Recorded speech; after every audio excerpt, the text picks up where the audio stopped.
Hai semua, kembali lagi di channel kita. Kali ini kita akan mengupas tuntas salah satu misteri pendakian paling terkenal di Indonesia. Kisah 4 pendaki yang hilang secara misterius di jalur Ceto menuju puncak Gunung Lawu. Gunung Lawu, dengan keindahan dan aura mistisnya, memang selalu menarik para pendaki. Tapi di balik pesonanya, tersimpan banyak cerita yang membuat bulu kuduk berdiri.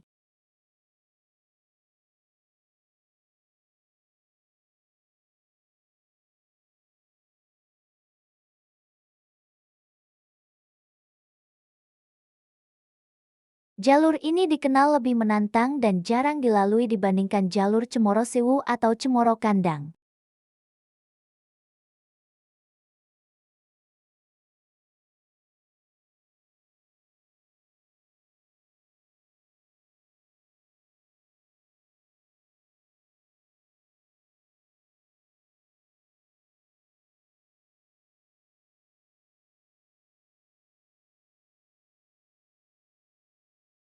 Mereka bahkan sempat berpapasan dengan beberapa pendaki lain di awal jalur dan saling menyapa. Tidak ada yang aneh sama sekali. Setibanya di pos 2, mereka memutuskan untuk beristirahat sejenak, mengisi perut dan tenaga. Disinilah beberapa keanehan kecil mulai terasa. Chandra, salah satu pendaki, merasa seperti ada yang mengawasi mereka dari kejauhan, dari balik rimbunnya pepohonan. Tapi saat ia mencoba mencari, tidak ada siapa-siapa. Teman-temannya menenangkannya, mungkin hanya perasaan saja karena kelelahan. Mereka pun melanjutkan perjalanan. Menjelang sore, kabut tebal mulai turun dengan cepat. Ini adalah hal yang biasa di gunung. Tapi kali ini kabutnya terasa berbeda. Jarak pandang menjadi sangat terbatas, hanya beberapa meter di depan.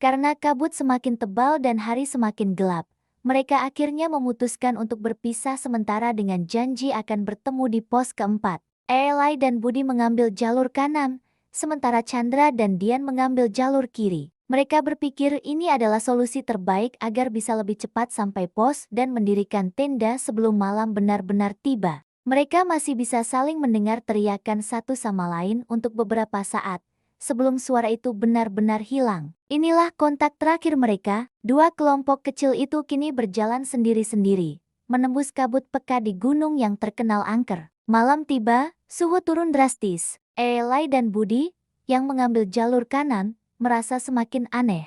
Jalur yang mereka lalui terasa tak berujung, seolah mereka hanya berputar-putar di tempat yang sama. Mereka merasa kelelahan yang luar biasa, lebih dari yang seharusnya. Suara-suara aneh mulai terdengar, seperti bisikan dan tawa lirih yang entah dari mana asalnya. Sementara itu, Chandra dan Dian di jalur kiri juga mengalami hal serupa. Mereka merasa seperti diikuti oleh sosok tak kasat mata. Ranting yang patah, desahan napas di belakang mereka, padahal tidak ada siapa-siapa. Mereka mencoba menghubungi teman-temannya lewat teriakan, tapi tidak ada jawaban. Hanya gemas suara mereka sendiri yang kembali. Keesokan harinya, hari Minggu, para pendaki ini tidak kunjung turun. Keluarga dan teman-teman yang menunggu di base camp mulai cemas. Tidak ada kabar sama sekali dari mereka. Sesuai prosedur, setelah 24 jam lebih tanpa kabar, laporan orang hilang pun dibuat.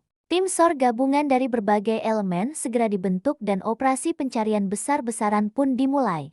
Penyisiran dilakukan di sepanjang jalur pendakian Ceto. Tim SAR menyebar, menyusuri setiap jengkal jalur, lereng, bahkan jurang. Tapi hasilnya nihil. Tidak ada jejak sama sekali, tidak ada tenda, tidak ada tas karier, bahkan tidak ada satupun sampah yang bisa dijadikan petunjuk bahwa mereka pernah melintas di sana. Seolah-olah keempat pendaki itu lenyap begitu saja ditelan kabut Gunung Lawu. Operasi pencarian berlangsung selama 7 hari penuh. Setiap hari, Puluhan hingga ratusan relawan tak kenal lelah mencari. Helikopter bahkan dikerahkan untuk memantau dari udara, berharap bisa menemukan tanda-tanda keberadaan mereka.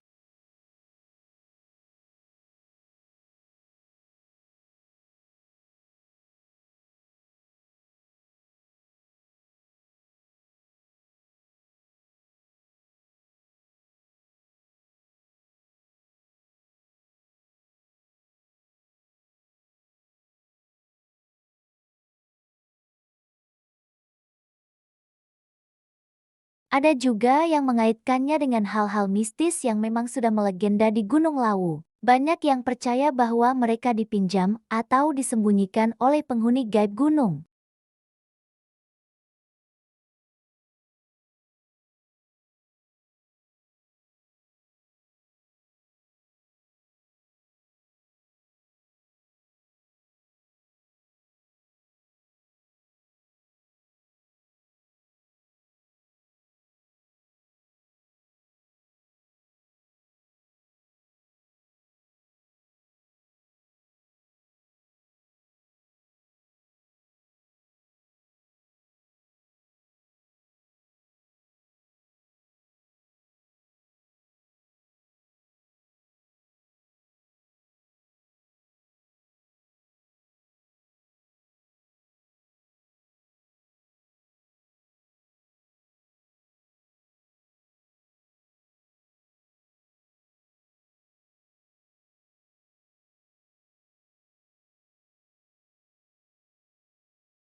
Kisah hilangnya 4 pendaki di Gunung Lawu ini akan selalu menjadi salah satu urban legend paling menyeramkan dalam dunia pendakian Indonesia. Sebuah cerita tentang petualangan yang berakhir menjadi misteri abadi. Apa pendapat kalian tentang kisah ini? Apakah murni karena tersesat, atau ada campur tangan hal lain? Tuliskan pendapat kalian di kolom komentar ya. Terima kasih sudah menonton video ini sampai habis. Jangan lupa untuk like, komen, dan subscribe agar kalian tidak ketinggalan cerita-cerita menarik lainnya dari kami. Sampai jumpa di video selanjutnya, tetaplah waspada dan hormati alam.